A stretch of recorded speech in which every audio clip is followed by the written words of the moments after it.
به نام خداوند بخشنده و مهربان و بعد السلام علیکم دوستان عزیز و گرامی.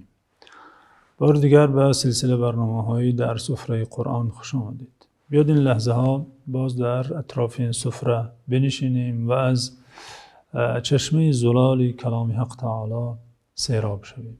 این نوبت بیاید در اطراف آیه 70 سوره انبیا کمی تأمل نماییم. و تعالی در این سوره مبارکه فرموده و ارادوا به کیدا فجعلناهم الاخسرین. با او کید خواستند، نیرنگ خواستند و ما آنها را از زیان دیده ترین ها گردانیدیم. آنها کی بودند و به کی کید و نیرنگ میخواستند بیانش خواهد آمد. دوستان گرامی، پیش از بیان نیرنگ آن نیرنگ کنندگان و چگونه برباد و بیهوده شدن سعی آنان، بیایید به این نکته قرآنی تاکید نماییم و آن را دانسته بگیریم که سنت الهی، قانون آفرینش در هستی چنین است که در مقابل هر اصلاحگر دعوتگر دشمنانی هست که میخواهند به آن اصلاحگر، به آن دعوتگر زیان رسانند. حتی سعی و تلاش میکنند تا آن دعوتگر را نابود سازند.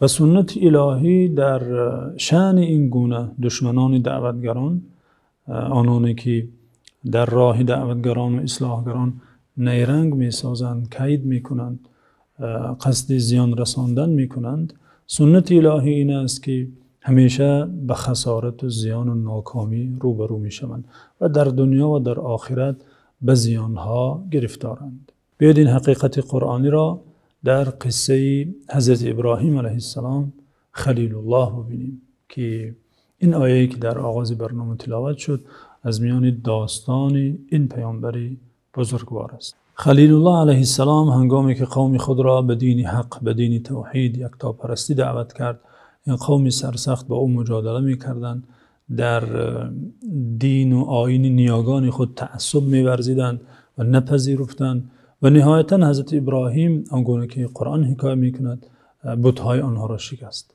و چون ابراهیم علیه السلام بت‌های آنها را شکست، به غضب آمدند و تهدید کرده گفتند قالوا حرقوه وانصروا آلهتكم ان کنتم فاعلین.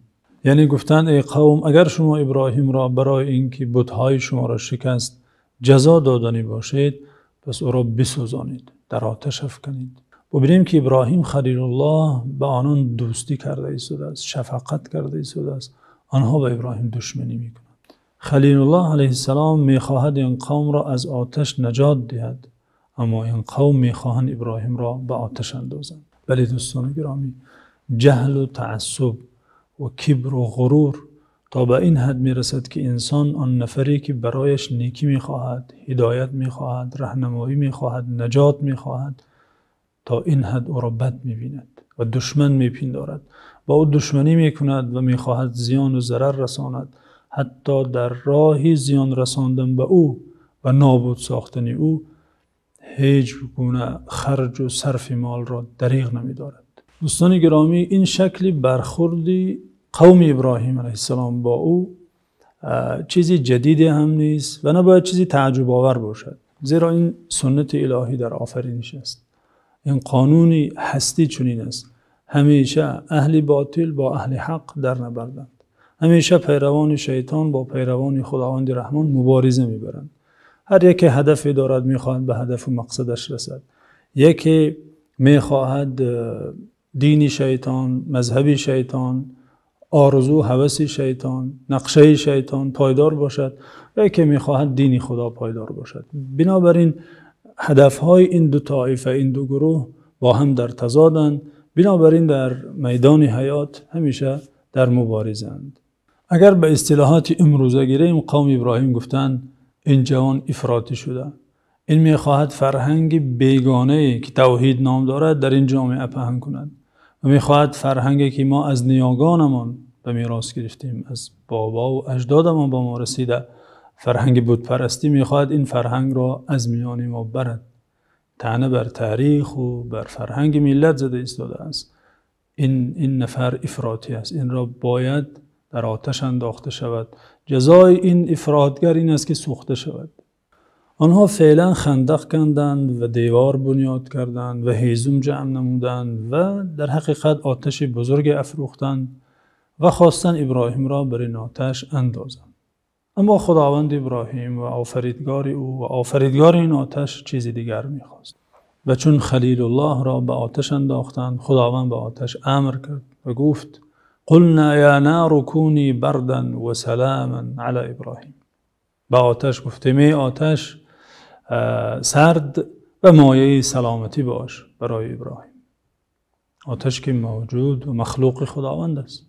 خداوند این موجود را برای منافع بندگانش، برای منافع بشر آفریده و در او خصوصیتی سوزانیدن نهاده است. در این لحظه این خداوند، این خالق آتش که این خصوصیت را برای آتش عطا کرده داده است، خواست این لحظه این خصوصیت را از آتش سلب کند. گفت ای آتش ابراهیم را نسوزان. نه تنها نسوزان، نه تنها سرد باش، بلکه مایه سلامتی باش. یعنی نه چندان سرد شو که ابراهیم از سرده احساس ناراحتی کند، بلکه چنان فضای راحت فراهم باید شود که ابراهیم نه از گرمی و نه از سردی ناراحت نشود. یعنی این لحظه بود که حاکم این مملکت، پیشوای این قوم نمرود با همه لشکرش ناکام گشت، در خسارت گرفتار شد و اینجا خلیل الرحمن که یک فرد تنها بود ولی خداوند همراهی او بود، به پیروزی رسید. و خداوند عزوجل داستان این نمرود را با ابراهیم علیه السلام خلاصه کرده در این آیه. فرمود که و ارادوا به کیدا فجعلناهم الاخسرین. آیه که در آغاز برنامه به سمع شما دوستان رسید. و ارادوا به کیدا فجعلناهم الاخسرین. و آنها به ابراهیم علیه السلام کید یعنی نیرنگ خواستند، دسیسه خواستند و ما آنها را از زیان دیده ترین ها گردانیدیم. یعنی چنان زیانی دیدند که گویا هیچ زیانی برابر به زیان آنها نبود. چنان زیان دیده ترین شدند که هیچ زیان دیده برابر آنها نبود. اصلا خسارت این واژه در زبان عربی به معنای زیان دیدن در تجارت استفاده می شود.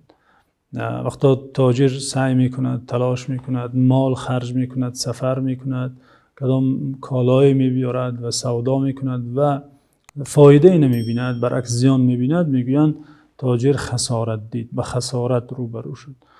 این قوم نیز به خسارت گرفتار شدند. این همه سعی و تلاش، این همه بنیادی خندق، این همه افروختن آتش، این همه جمع‌آوری مردم، این همه کید و دسیسه و نیرنگ سازی علیه ابراهیم علیه السلام همه بیهوده و برباد شد.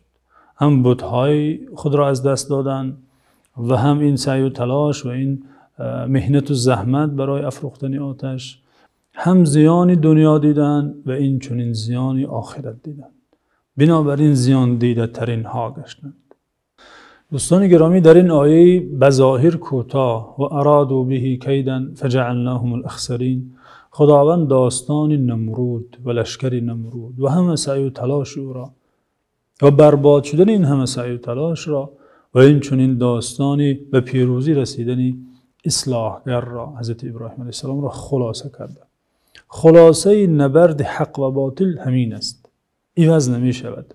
همیشه اهل باطل به ناکامی، به خسارت روبرو می گردند و همیشه اهل حق به پیروزی می رسند، یا به پیروزی در دنیا یا به پیروزی در آخرت. دوستان گرامی، در طول تاریخ چه بسا نمرود و نمرود صفتان، فرعون و فرعون صفتان زیاد در صحنه این حیات آمدند و چه بس تلاش ها کردند، چه بس شب و روز سعی و تلاش ها کردند برای نیرنگ بافتن، برای دسیسه کردن به اهل حق، نسبت به اصلاحگران و دعوتگران زیان رسانیدن، آنان را نابود کردن. چه بسا مال ها خرج کردن در این راه و چه بسا زحمت ها کشیدن، اما همه آن صرف مال و آن صرف وقت و زحمتشان برباد و بیهوده شد.